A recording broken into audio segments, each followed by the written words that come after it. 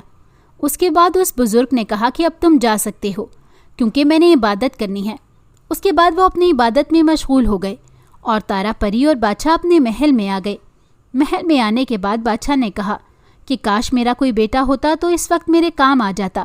اب میں خود اس دریا پر جاؤں گا۔ مگر یہ سن کر تارا پری کہنے لگی، جب تک آپ کی بڑی بیٹی زندہ ہے آپ کو تکلیف کرنے کی ضرورت نہیں۔ اس پر بادشاہ کہنے لگا، مگر آپ کیسے جاؤ گی؟ اس پر تارا پری بولی، ابا حضور خدا پر بھروسہ رکھیں، انشاءاللہ سب ٹھیک ہو جائے گا۔ چنانچہ 14 تاریخ بھی آ گئی۔ ہر طرف چاندنی پھیلی ہوئی تھی۔ تارا پری انسانوں کی دنیا میں آ گئی تھی۔ یہاں پہنچ کر اس نے جنوب کی طرف اپنا رخ کیا۔ چند گھنٹوں میں اس کو وہ جنگل مل گیا جس جگہ وہ دریا تھا۔ تارا پری اس وقت بڑی تیزی سے اڑ رہی تھی۔ تھوڑی دیر کی محنت کے بعد اس کو وہ دریا مل گیا۔ بس وہ فوراً اس کے کنارے پر اتر گئی اور مچھلی کا انتظار کرنے لگی۔ کافی دیر کے بعد تارا پری نے دیکھا کہ ایک سبز رنگ اور سنہرے رنگ کی بڑی مچھلی پانی میں سے باہر نکل آئی اور خشکی پر لیٹ کر ہائے ہائے کرنے لگی۔ تو یہ موقع اچھا تھا۔ تارا پری جل ملکہ کے پاس پہنچ گئی کہ اور کہا کہ بہن مجھے معلوم ہے تمہارے سر میں درد ہے، میں پرستان سے یہ پھول لے کر آئی ہوں، تم اس کو کھا لو تو تمہارا یہ درد ٹھیک ہو جائے گا۔ بس مچھلی نے فوراً وہ پھول کھا لیا اور چند ہی منٹوں میں وہ ٹھیک بھی ہو گئی۔ اب سنہری مچھلی نے پری سے اس کی آنے کی وجہ پوچھی تو پری نے شروع سے آخر تک ساری کہانی سنا دی۔ ملکہ مچھلی نے کچھ دیر سوچا، اس کے بعد دوبارہ دریا میں چلی گئی۔ کچھ دیر کے بعد جب وہ باہر آئی تو مرغی اس کے اوپر بیٹھی ہوئی تھی۔ وہ مرغی اس نے تارا پری کے حوالے کر دی۔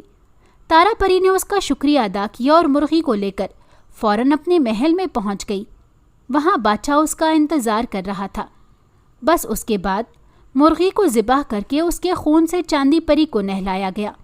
وہ فوراً ٹھیک ہو گئی۔ چاندی پری ٹھیک ہونے کے بعد اپنے باپ اور اپنی بہن سے بھی زیادہ نیک اور شریف ہو گئی تھی۔ اب وہ کسی پر بھی ظلم نہیں کرتی تھی بلکہ غریبوں کی بھی مدد کرتی تھی اور اپنے سے بڑوں سے آداب اور تمیز سے پیش آتی تھی۔ اگر آپ کو ہماری کہانی اچھی لگی ہے تو ہماری ویڈیو کو لائک کریں اور ہمارے چینل کو سبسکرائب کریں اور کامنٹ سیکشن میں اپنے قیمتی رائے کا اظہار کرنا نہ بھولیں۔